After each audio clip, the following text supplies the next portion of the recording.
পড়েছে, সারাদিন খাটাখাটনি করে এসে শুয়ে পড়েছে, ঘুমিয়ে গেছে। না বলেও তো যেতে পারছি না। বাবা, ও বাবা ওঠো। কে ডাকছে কে? সারা যেমন ঘুমিয়েও শান্তি নেই, সারাদিন খাটাখাটনি করে এসেছি যে একটু শুবো তারও জো নেই, তাতেও যেন যন্ত্রণা। কি হয়েছে, কে ডাকছে? ও মা, তুই বল, কি বলবি বল। বলছি বাবা, আমি ডিউটি যাচ্ছি, আমার নাইট ডিউটি পড়েছে তো, সেটার জন্য তোমাকে জাগালাম। তোমাকে বলে দিয়ে যাই, নাহলে তুমি চিন্তা করবে, সেই জন্য তোমাকে জাগিয়ে আমি বলে দিয়ে বেরিয়ে যাব। কিরে মা, তোকে কি আবার নাইট ডিউটি দিয়েছে? কেন তুই বলতে পারিস না যে ডে ডিউটি দেওয়ার জন্য? সবসময় নাইট ডিউটি নিস কেন তুই? বাবা, আমাকেও কি আর নাইট ডিউটি করতে ভালো লাগে, কিন্তু কি করবো বলো, আমাকে যদি সবসময় নাইট ডিউটিই দেয়। ডাক্তারদের তো ডে নাইট করতেই হবে, কি আর করবো বলো। তুমি চিন্তা করো না, আমি কোনো অসুবিধা হবে না আমার, আমি ঠিক নাইট ডিউটি করে নেবো, তুমি একদম চিন্তা করো না, তোমার বয়স হয়েছে।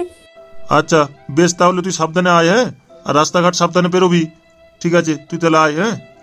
আর শোন মা, বলছি পৌঁছে গিয়ে আমাকে একটা ফোন করে জানিয়ে দিস যে আমি পৌঁছে গেছি বাবা, হ্যাঁ? আচ্ছা বাবা, ঠিক আছে, আমি ফোন করে দেবো। দুগ্গা দুগ্গা।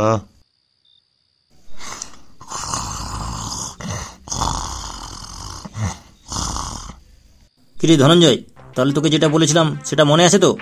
আর ঠিকঠাকভাবে কাজটা করেছিস? হ্যাঁ স্যার, কাজ একদম ঠিকঠাকভাবে হয়ে গেছে, একদম সাকসেস। আপনি শুধু এটা ভেবে দেখুন যে কাজটা কাকে দিয়েছেন। কাজটা দিয়েছেন ধনঞ্জয়কে। ধনঞ্জয় আজ পর্যন্ত কোনো কাজেই আনসাকসেস হয়নি, সাকসেস না করে ও ফেরে না, তাই আজকের কাজটাও সাকসেস করেই ফিরেছি।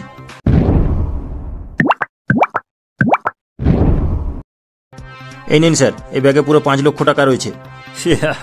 ধনঞ্জয়, না তুই সত্যিই খুব কাজের ছেলে, বুঝলি? তোর জন্য একটা কিছু ব্যবস্থা করে দিচ্ছি আমি, থাম কিছুদিন ওয়েট কর, তোর জন্য একটা কিছু ভালো কিছু একটা ব্যবস্থা করে দেবো। দে দে ধনঞ্জয়, টাকাটা দে। এ নিন স্যার। স্যার, এটা আপনি কি করছেন? এই ধনঞ্জয়, তুই এখন যা, দরকার পড়লে তোকে ডেকে নেবো, বুঝলি? ঠিক আছে স্যার, আমি যাচ্ছি। আর এই অধমকে মাঝে মধ্যে মনে করবেন, হ্যাঁ? মধুমিতা, এসো এসো, এখানে বসো।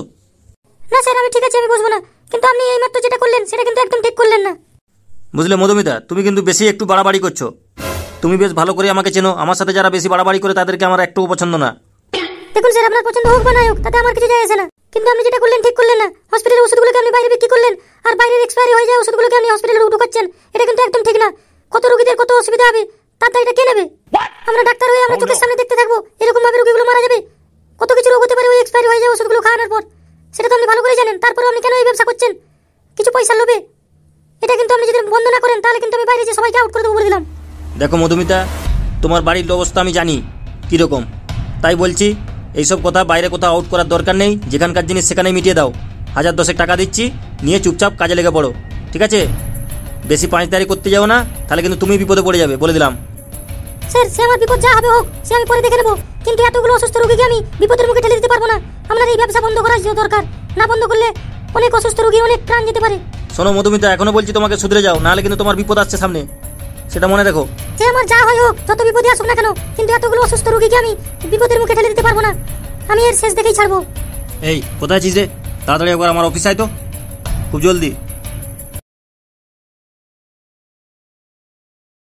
বলুন স্যার, এত জরুরি তলব কি হয়েছে? কি এত তাড়াতাড়ি যে অধমের কথা আপনি মনে করবেন সেটা আমি ভাবতেও পারিনি।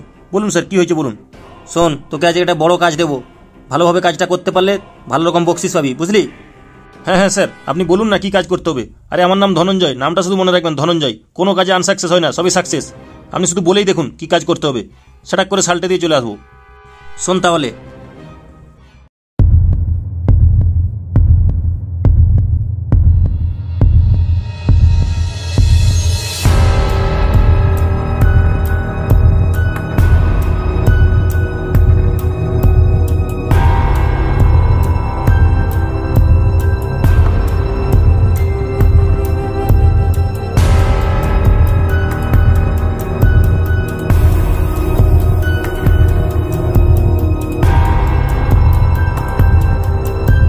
কিরে, সব ঠিকঠাকভাবে বুঝতে পেরেছিস তো?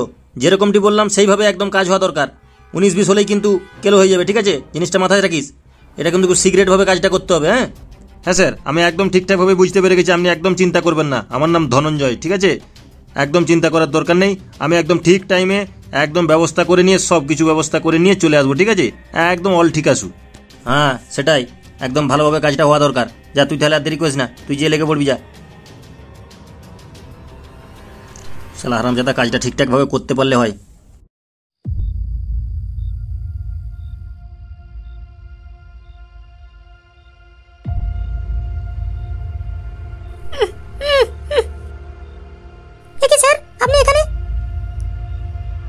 না না মধুমিতা, তোমাকে উঠে কাজ নেই, তোমার যা কাজ শুয়ে শুয়ে কাজ। তুমি এখন শুয়ে পড়ো, শুয়ে পড়ো, তোমাকে উঠতে হবে না, শুয়ে পড়ো। স্যার আমরা চলে এসেছি, লোকজন নিয়ে চলে এসেছি। দেখি স্যার, এদেরকে সেমিনার রুমে আসার পারমিশন কে দিল? এরা সেমিনার রুমে কি করছে? আরে মধুমিতা, তুমি এত চটে যাচ্ছ কেন? আরে এই যে ধনঞ্জয়কে দেখছো না, আরে তুমি যদি রেগে যাও ধনঞ্জয় আবার বাঘ হয়ে যায়। বাঘ হয়ে গেলে জানো তো ছিঁড়ে কামড়ে খেয়ে নেয়। তাহলে বলছি শান্ত হয়ে থাকো, এত চটে যেও না। আরে শুধু তো ধনঞ্জয়কে দেখছো, এর পিছনে আরো দুজন আসছে, বুঝলে? তুমি এত চটে যেও না, রাগ কন্ট্রোল করো। এই তো তোরা দেখছি সকলেই চলে আসছিস, লে কাজ শুরু করে দে, দেরি করিস না। স্যার আপনি আমার সাথে কি করতে চাইছেন? স্যার আপনি এরকম করতে পারেন না আমার সাথে। কে কোথায় আছো? আমাকে বাঁচাও, আমাকে বাঁচাও। আরে ভেড়ার দলগুলো, আরে ধর মুখটা চেপে ধর। তোরা কি কাজ শুরু করার আগে তোরা কি রিহার্সেল দিচ্ছিস নাকি? আরে মুখটা চেপে ধর তাড়াতাড়ি।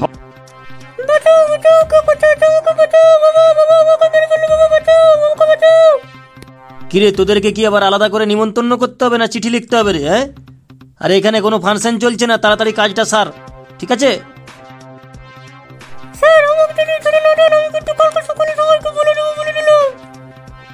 আরে মধুমিতা, তুমি ভাবলে কি করে? তুমি সকালে সূর্য দেখতে পাবে, তুমি সকালে সূর্য আর দেখতে পাবে না। তোমার সকালে সূর্য দেখার দিন শেষ। আজকের রাতটাই তোমার শেষ রাত হয়ে উঠবে। সকালে সূর্যই যদি না তুমি দেখতে পাও, তুমি কাকে বলবে? এই যে দেখতে পাচ্ছ 3টে বাঘ তোমাকে এক্ষুনি ছিঁড়ে কামড়ে খেয়ে নেবে, বুঝলে? তুমি তার জন্য প্রস্তুতি হও।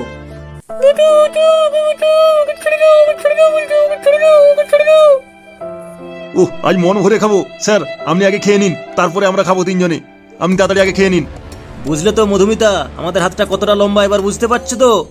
তোমাকে অনেকবার বারণ করেছিলাম যে বেশি বাড় বেড়ো না, অতিবার বাড়তে নেই। আরে আমাদের হাত যা লম্বা না, আমাদের হাতকে ধরা এত সহজ নয়, বুঝলে? আমাদেরকে ধরতে গেলে তোমাকে 5 বার জন্ম নিয়ে ফিরে আসতে হবে, সেটা মনে রাখো। আরে তোমরা হলো চুনিপুটি, আমরা হলাম রাঘব বোয়াল, বুঝলে? স্যার ভালো করে বুঝিয়ে দিন তো, স্যার ভালো করে বুঝিয়ে দিন আমরা কি না করতে পারি। আর এক্ষুনি ভ্যানেস করে দেবো, আমাদেরকে ধরতেও পারবে না, কিছু করতেও পারবে না, বুঝলে? তুমি আমাদের সাথে পাঙ্গা নিতে এসেছিলে, এবার ভুগো, দেখো কেমন লাগে। আমাদেরকে ধরবে, আরে আমাদেরকে ছুঁতেও পারবে না, বুঝলে? আমাদের হাত বহুত লম্বা। হ্যাঁ নে নে নে, আর ডায়লগ বাজিয়ে দিস না, মুখটা ভালো করে কাপড় দিয়ে বাঁধতো, দিয়ে এক এক করে কাজ সেরে নে, দিয়ে মালটাকে ভ্যানিশ করে দে তাড়াতাড়ি, দেরি করা চলবে না, বুঝলি?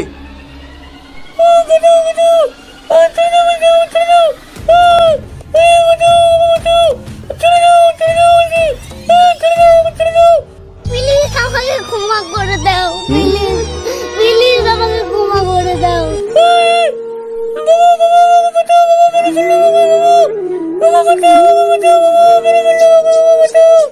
বাট চুপ কর, তখন বড় বড় ডায়লগ দিচ্ছিলি না, খুব বাড় বেড়ে গেছিল, অতি বাড় বেড়ে গেছিল। এবার রে তোরা ভুলে যাস যে তোরা সাধারণ জনগণ আর আমরা হলাম রাঘব বোয়াল।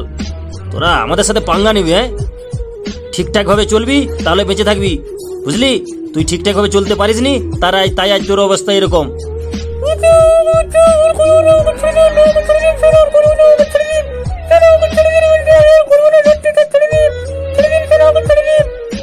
আরে ফালতু চিল্লাস না, তোর ডাকে কেউ সাড়া দেবে না, তোর ডাকে কেউ সাড়া দেবে না, বুঝলি? ফালতু চিল্লাস না, মরার জন্য তৈরি হয়ে যা। তুই আর বাঁচার কথা ভাবিস না, তোর টিকিট অলরেডি কাটা হয়ে গেছে। আর যার টিকিট কাটা হয়ে যায় তাকে ফেরানো আমাদের হাত থেকে সম্ভব নয়।